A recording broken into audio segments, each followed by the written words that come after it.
संकल्प क्या है? क्या आत्मज्ञान के लिए संकल्प जरूरी है? आत्मज्ञान के दो मार्गों में से एक मार्ग संकल्प का है, दूसरा मार्ग समर्पण का है। इसलिए जरूरी नहीं कह सकते, उसके बिना भी बात बन सकती है। कुछ लोग हैं, विशेषकर पुरुष, जो संकल्प के मार्ग से जा सकते हैं प्रभु तक, किंतु महिलाएं ज्यादातर भक्ति के मार्ग से, समर्पण के मार्ग से जा सकती हैं। इसलिए मैंने कहा जरूरी कहना उचित नहीं, उसके बिना भी काम चल सकता है। हाँ, संसार में जीने के लिए संकल्प जरूरी है। संसार में जो भी सफलता मिलती है, याद रखना वो संकल्पवान लोगों को मिलती है। अभी कुछ सालों पहले एक मनोवैज्ञानिक ने अपनी रिपोर्ट प्रकाशित की थी, बड़ी महत्वपूर्ण खोज उसने की थी कोई 20 साल पहले।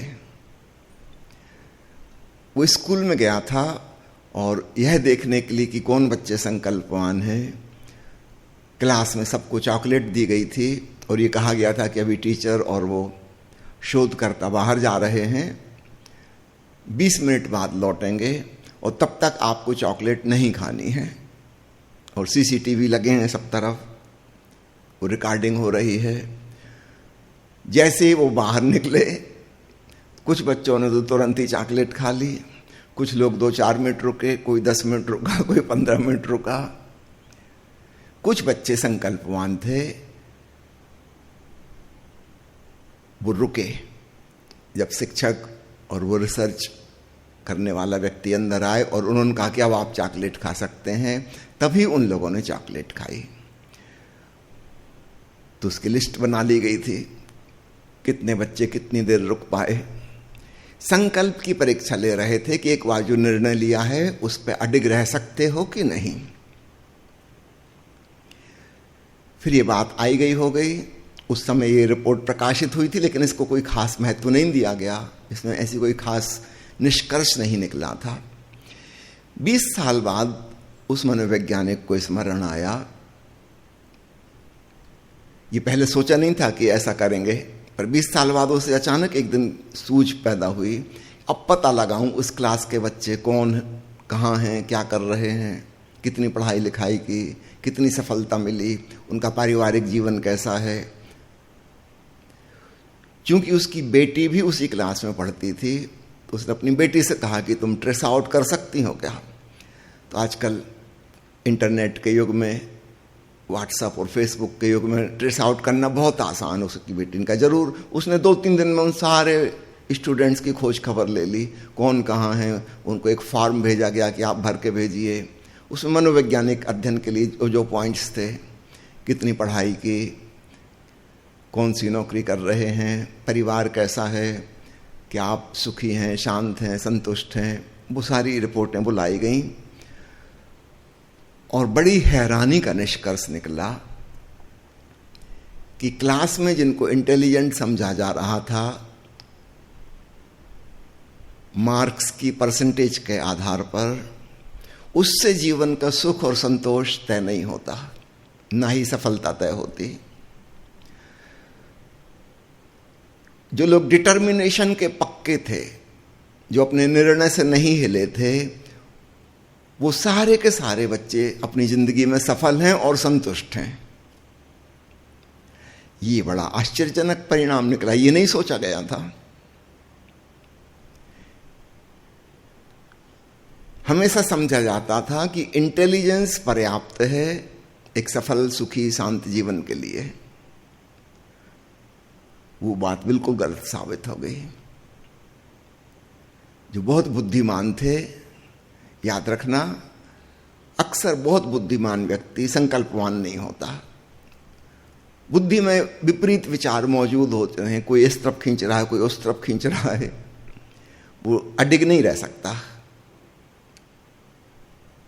जो थोड़े कम बुद्धिमान थे, वो ज्यादा अडिग रह पाते हैं, उनका चंचल चित्त नहीं है,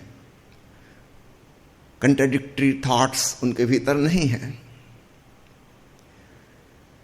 तो ये परिणाम बड़ा ही क्रांतिकारी आया ऐसा सोचा नहीं गया था कि हुआ होगा। हम मानते हैं कि जो लोग स्कूल में कॉलेज में खूब इंटेलिजेंट रहे, जिनको अच्छे नंबर मिले, वो जिंदगी में सफल होंगे। ऐसा नहीं हुआ था। अधिकांश इंटेलिजेंट बच्चे अपने जीवन से संतुष्ट नहीं थे। कुछ के परिवार टूट गए थे, तलाक हो गए थे।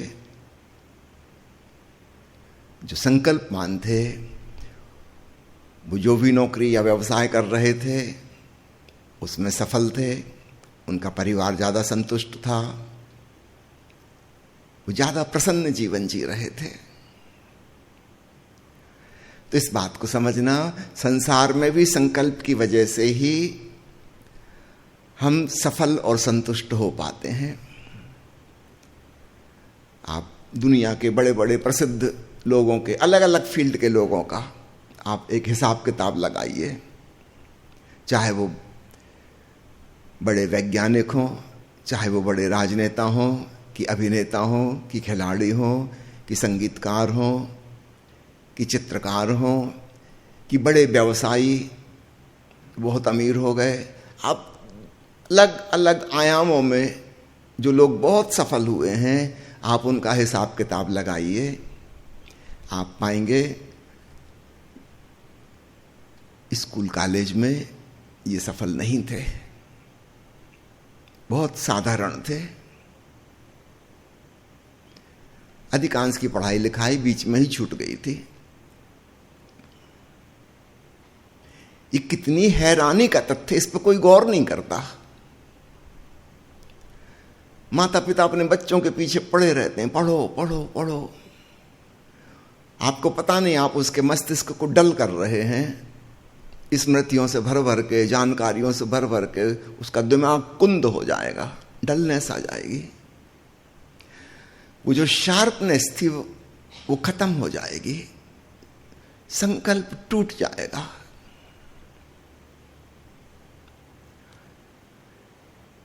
इस बात को खूब फैलाना चाहिए, दुनिया में सबको पता होना चाहिए कि ठीक है, बुद्धिमत्ता का अपना रोल है, अच्छी स्मृति होना अच्छी बात है, लेकिन इससे जीवन की सफलता असफलता ये तय नहीं होती।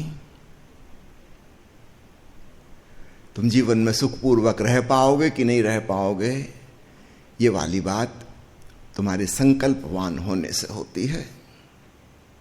तो जो लोग दृढ़ निश्चयी होते हैं वो सफल होते हैं। इंटेलिजेंट आदमी का दिमाग हमेशा यहां वहां भागता है। वो एक सर्विस ज्वाइन करता है, ये वाला तमाशा देखने को मिलता है यूरोप में, अमेरिका में खूब। अभी आज जॉब ज्वाइन किया है और कल से वो फिर देखने लगे दूसरी पोस्ट कहीं, इससे बेहतर सर्विस और कहां मिल जाए। 2 महीने बाद यहां से रिजाइन कर देंगे, कहीं और चले जाएंगे, जॉब बदल जाएगा, शहर बदल जाएगा। अभी ज्वाइन किया नहीं है और दूसरी खोज शुरू हो गई। वो कहीं भी दृढ़ निश्चय के साथ अपनापन समझ के काम नहीं करेंगे। उनको अपनत्व की फीलिंग नहीं आती।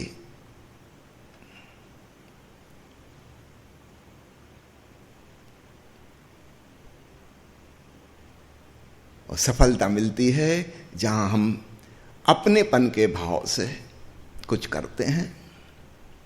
फिर वो काम नहीं रह जाता, वो ड्यूटी नहीं रह जाती, वो हमारा एंजॉयमेंट हो जाता है। हम उमंग से, उत्साह से काम करते हैं और वह उत्साह और उमंग एक्चुअल काम में आता है। सफलता उससे मिलती है। जो व्यक्ति पहले से खंडित चित्त है वो हर चीज में ऐसे ही करेगा। ऐसा नहीं कि सिर्फ नौकरी में कर रहा है वो।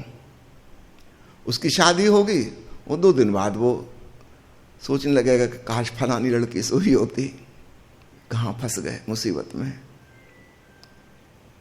और वो उसकी पत्नी भी यही सोच रही है कि मेरे माता पिता ने ठीक से लड़का नहीं देखा। ये परिवार कैसे चलेगा? प्रेम भाव ही पैदा नहीं होगा, अपनापन आएगा ही नहीं। ऊपर ऊपर से ड्यूटी जैसी निभाते रहेंगे, कोई हृदय से हृदय का नाता ना होगा। निश्चित रूप से ये परिवार असंतुष्ट परिवार होगा, इसमें कोई सुख चैन हो नहीं सकता। वो तो प्रेम भाव से आता, इतनी ज्यादा बुद्धि की जरूरत ना थी उसमें।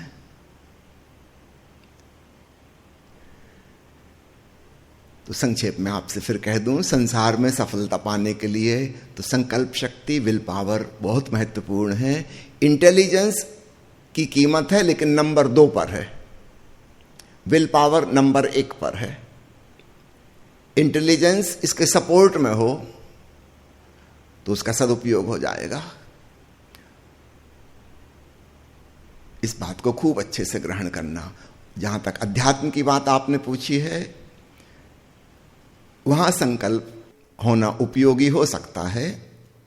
योग के मार्ग पर संकल्प उपयोगी है, लेकिन भक्ति के मार्ग पर श्रद्धा और समर्पण जरूरी है, वहां संकल्प जरूरी नहीं है। तो आप सीधे ही समर्पित होकर अपने अहंकार को त्याग कर प्रभु मिलन कर सकते हैं। एक बात और आखिरी, जो लोग संकल्प के मार्ग से चलते हैं, अंततः उनको भी संकल्प छोड़ना पड़ता है। अंत में पहले वो मजबूत करते जाएंगे, क्रिस्टलाइजेशन, इंटीग्रेशन, उनका संकल्प, उनका अहंकार और मजबूत होता जाएगा। अंततः उसको ड्रॉप करना होगा। उससे कोई आध्यात्मिक सफलता नहीं मिल सकती। लेकिन उनके लिए जरूरी था कि पहले वो अहंकार को मजबूत करें, फिर छोड़ें। छोड़ने लायक कुछ हो भी तो तुम्हारे पास। तो योग के मार्ग से, ध्यान के मार्ग से जो लोग चलते हैं, अंततः वे भी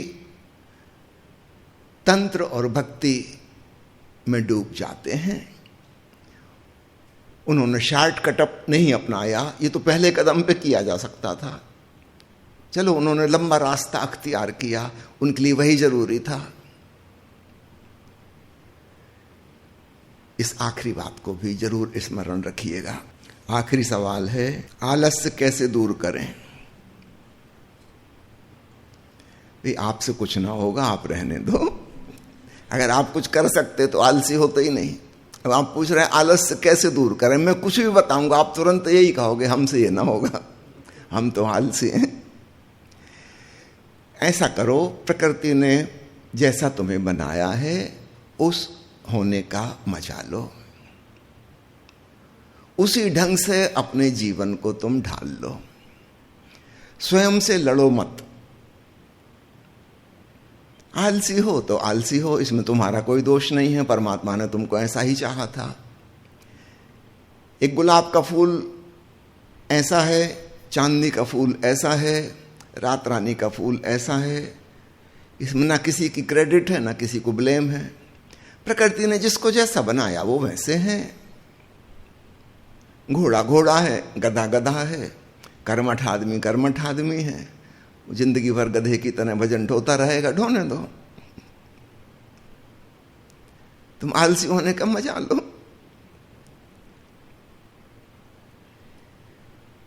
कुछ बुराई नहीं है, कुछ अशुभ नहीं है।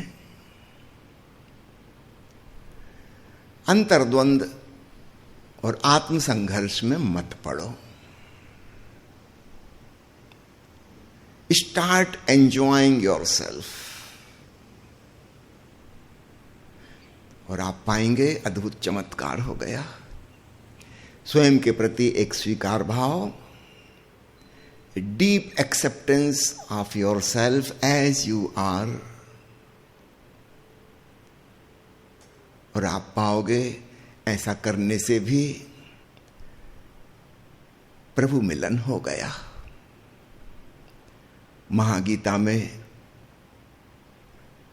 महर्षि अष्टावक्र ने राजा जनक को जो उपदेश दिया है, उसमें यही कहा है, हे जनक, राजन, आलस्य शिरोमणि हो रहो, कुछ भी ना करो।